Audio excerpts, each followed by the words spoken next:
Yes, प्रत्येक देश को एक ऐसी लक्षित दृष्टि की आवश्यकता होती है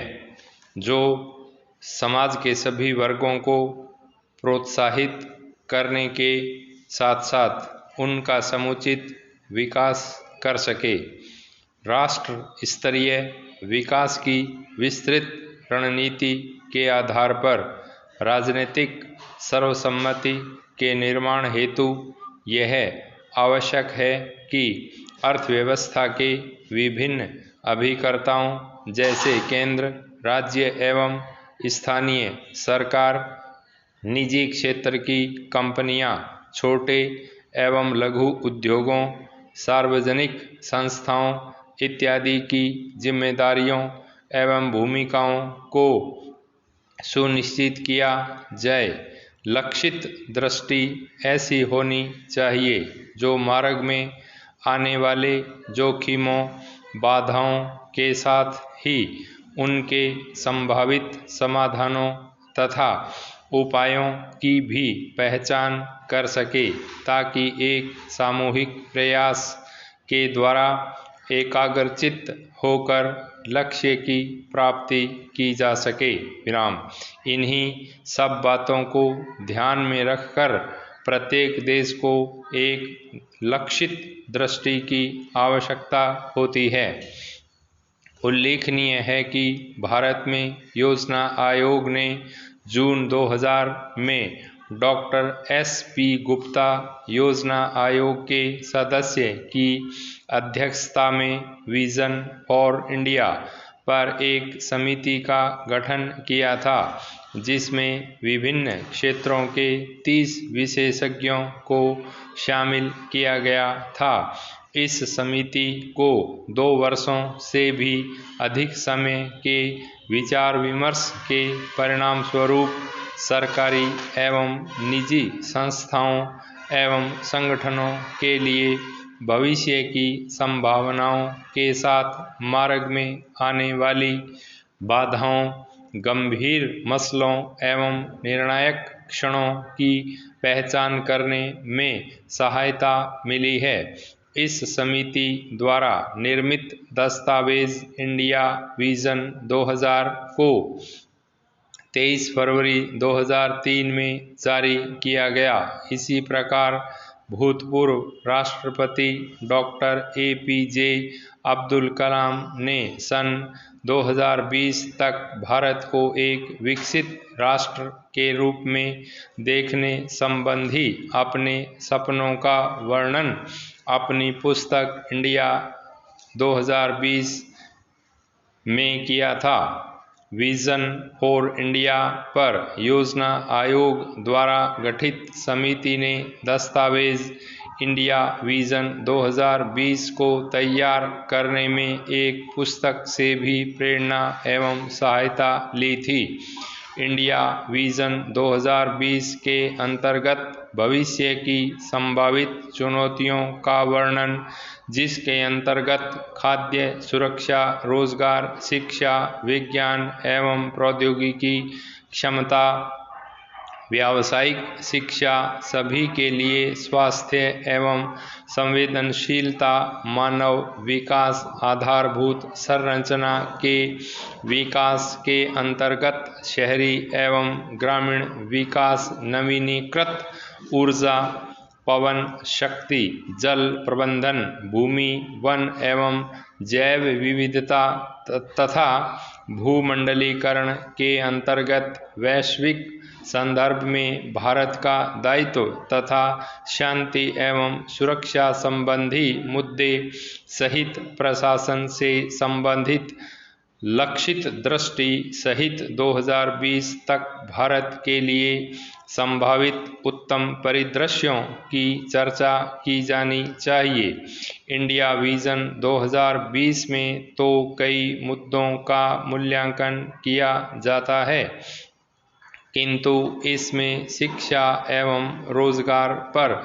विशेष जोर दिया जाना चाहिए। सभी नागरिकों के स्वस्थ जीवन के लिए भोजन एवं अन्य आवश्यक वस्तु सुनिश्चित करने हेतु भारत के सामने अगले 3 दशकों में लगभग 25 करोड़ रोजगार के नए अवसरों के सृजन की चुनौती होगी, जिसे यह 2% से अधिक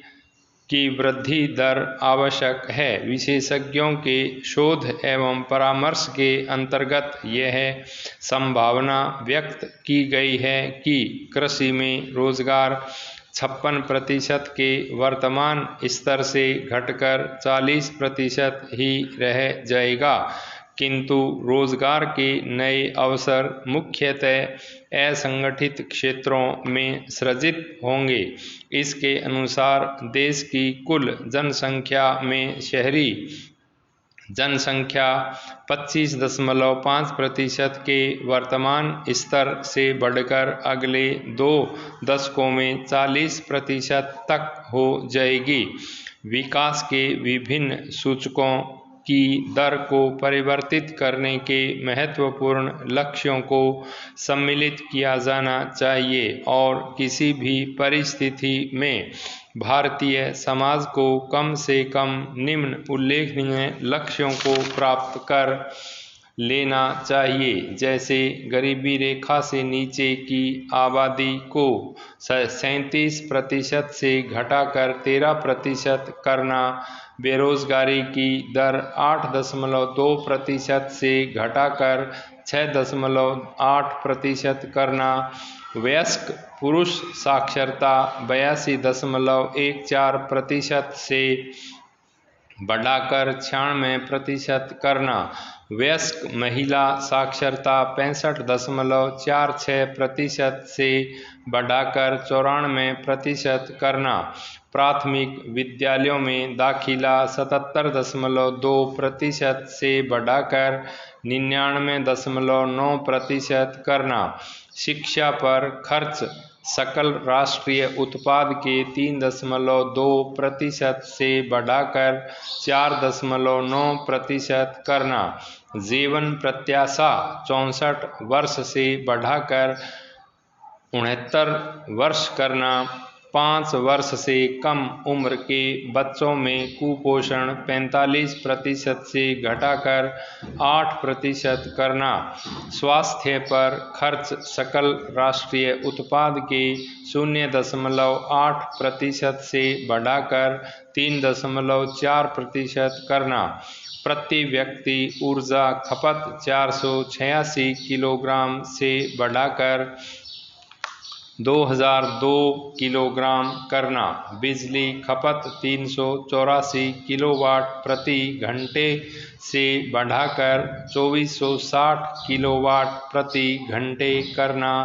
प्रति हजार आबादी पर 34 टेलीफोन की संख्या से बढ़ाकर इसे 203 करना,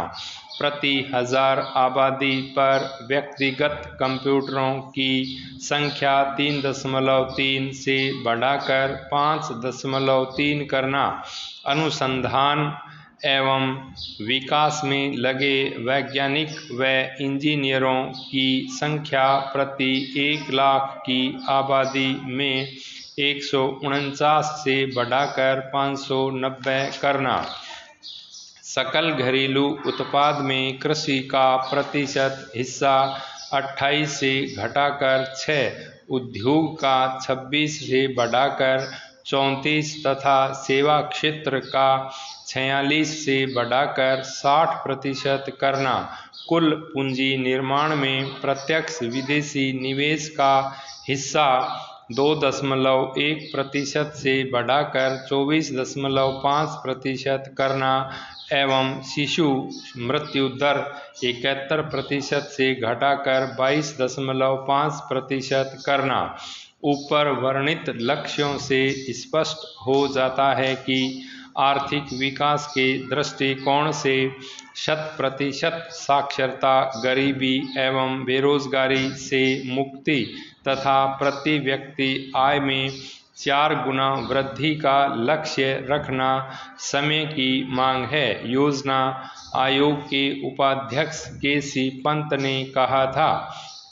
लोकतंत्र में अनिश्चितताएं हमेशा विद्यमान रहती है, इसलिए कई वर्ष आगे के लिए स्पष्ट पूर्वानुमान लगाना संभव नहीं है। स्टॉप।